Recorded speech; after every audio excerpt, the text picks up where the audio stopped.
waiting on.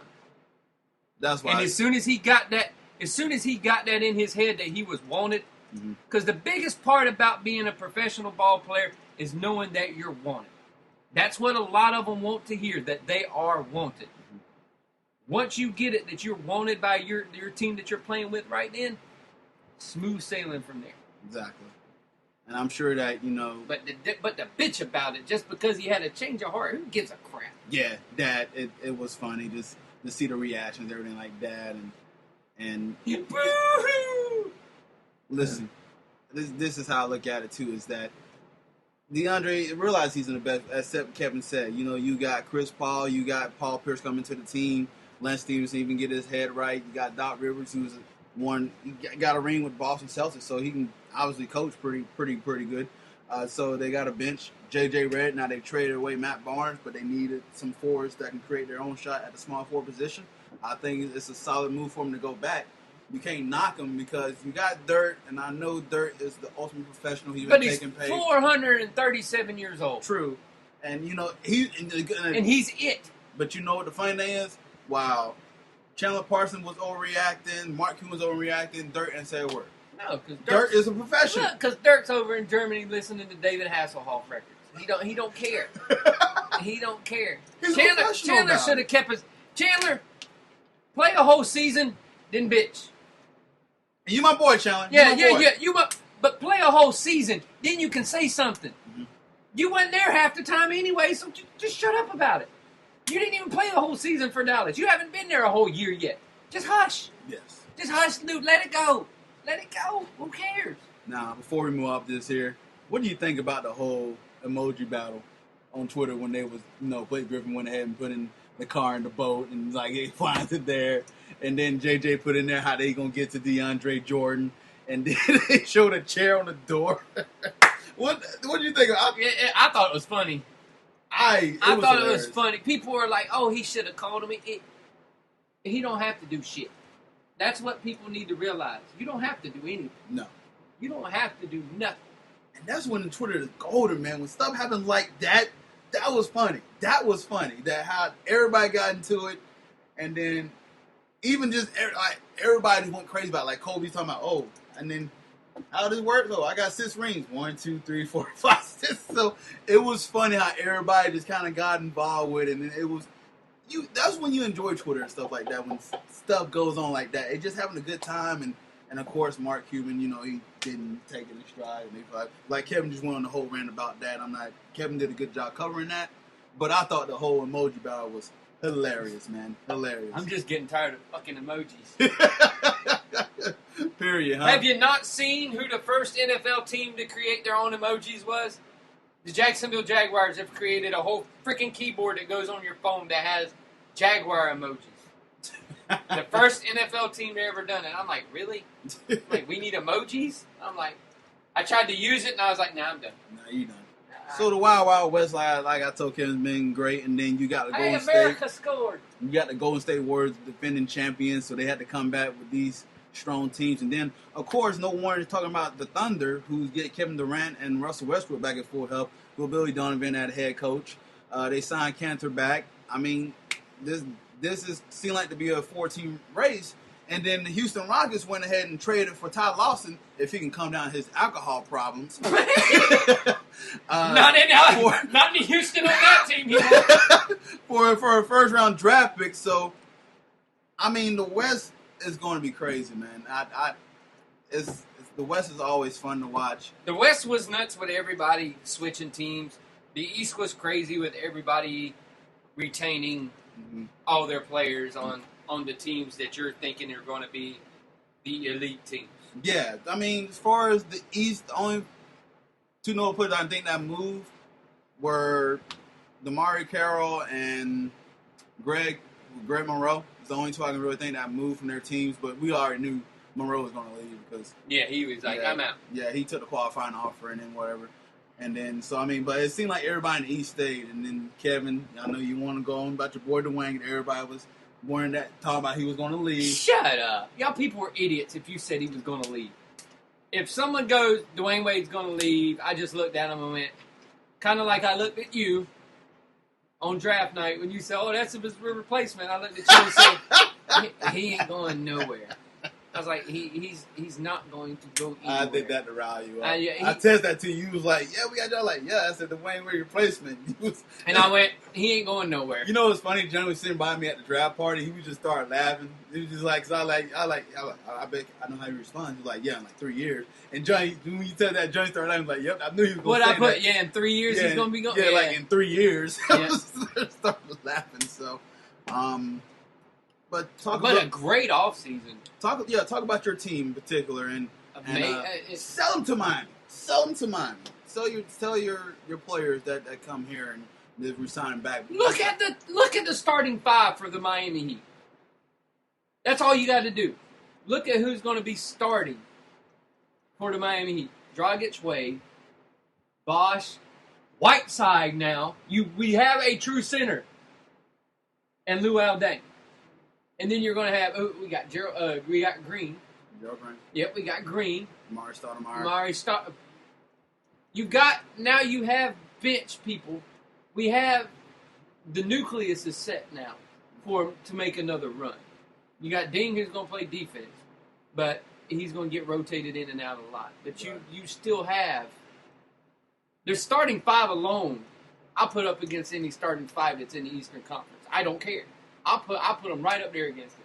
If Wade has another 24-point-a-game year like he had last year, and the key is if Bosh comes back healthy, and he's that 20-10 guy before he gets hurt again, with the emergence of Whiteside, and you've got Dragic, you actually have a point guard now.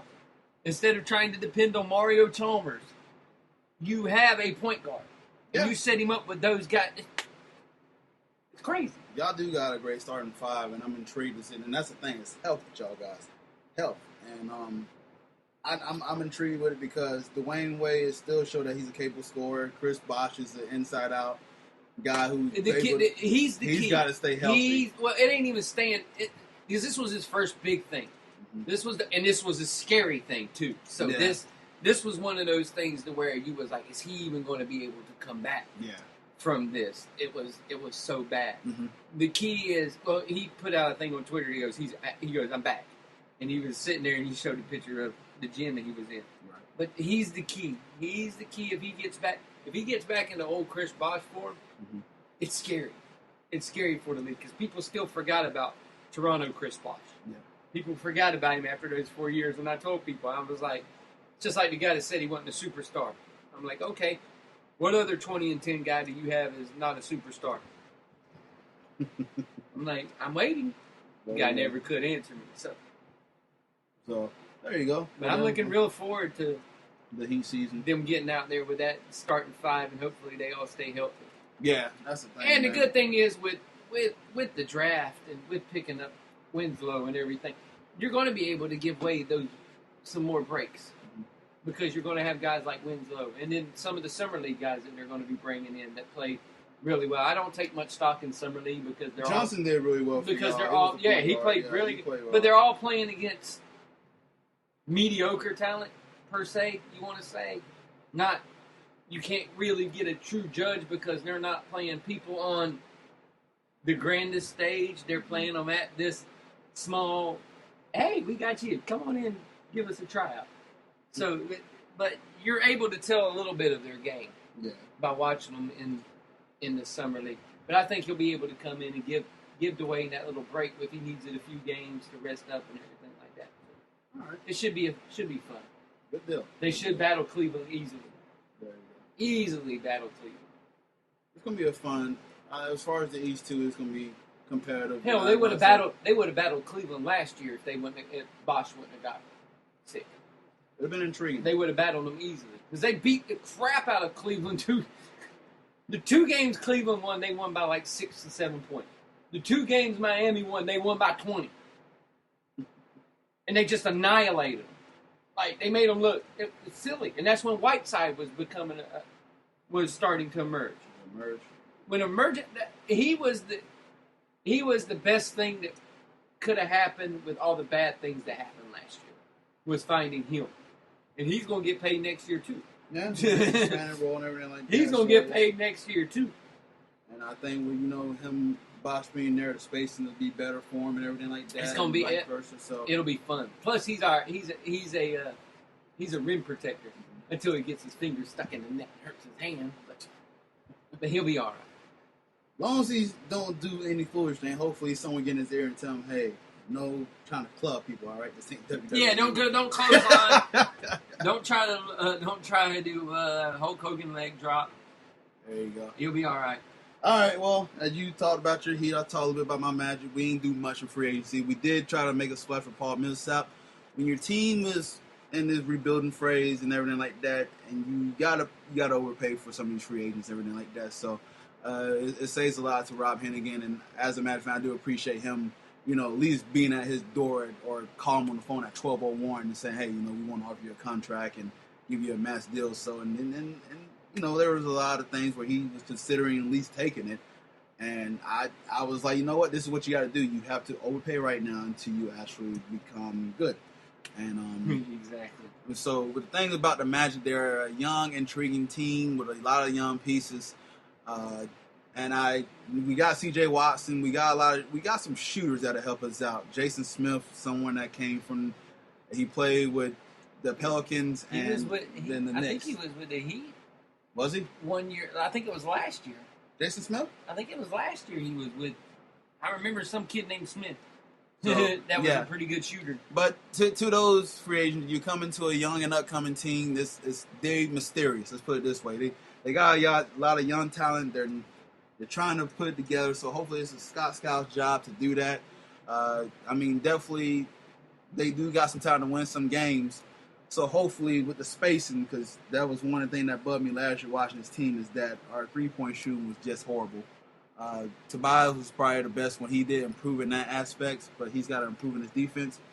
Love what I saw from Aaron Gordon in Summer League. When it comes to Summer League, like Kevin said, it's kind of taking stock in that, but for the big man, it means a little bit more for me to see a big man do well than a guard does well in the Summer League. Well, you look to see in a big man's game in the Summer League, you look to see improvement in his footwork, keeping the ball high, see if his shot got a little better. That's the things you want to see in a big man, and in the Summer League for a big man is good for that reason, because he can work on his fundamentals more. Guards in the Summer League, you can't really take a lot from them because they can play like that anywhere. Exactly.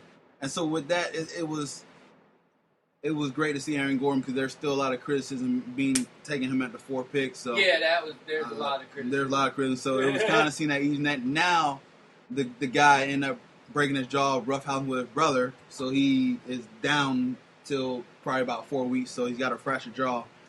Thank you, older brother take Gordon. That shit. Yeah, pretty much. So our draft pick is Zonia. Like the kid already, he's very athletic, and the main thing that we want from him is that he can already shoot the ball pretty well. He already admitted that he's not efficient. He's feisty too. Ain't he the one that said he would beat? He's the one that said he'd beat Kobe 1-on-1. Yes, he said he'll beat Kobe 1-on-1. Of course he tried to beat Kobe 1-on-1. Now Kobe's 400 years old and on a bad leg. And then he was the one that also said that dude's kick him in the shin. When they said, "Are you gonna watch Lionel Messi play in the championship game?" Like he asked, "Is Messi gonna come watch me play?" The kid is very cocky. Let's just say that, and it's not cocky; it's confident, because there was a question that one of our beat reporters, John, didn't ask him. He asked him again the same question the next day, and Mario said, "Did you ask me that question yesterday?"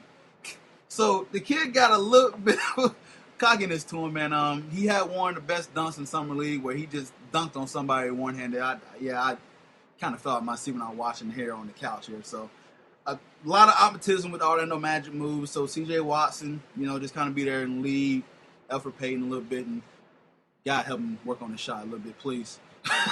He's good everywhere else. Got elite court vision, can pass the ball, good defender. But, man, he's got to work on his shooting still. And I know it's a work in progress. But love what Aaron Gordon saw. I think it's going to be bodes well for Orlando. And shout out to him because they're playing the London games in January. Are they playing? Mm-hmm. They're playing in London? Yeah, them in Toronto. So in London? In London. So that's good news for Orlando, because now I know that maybe we might get some national television games. We're going to do that. Hopefully that's not the only one. But we'll see. Victor Oladipo went to an All-Star game and probably started singing. So they're like, okay, this guy got some charisma. So maybe we might give him a couple of games. Cool. I missed my gun.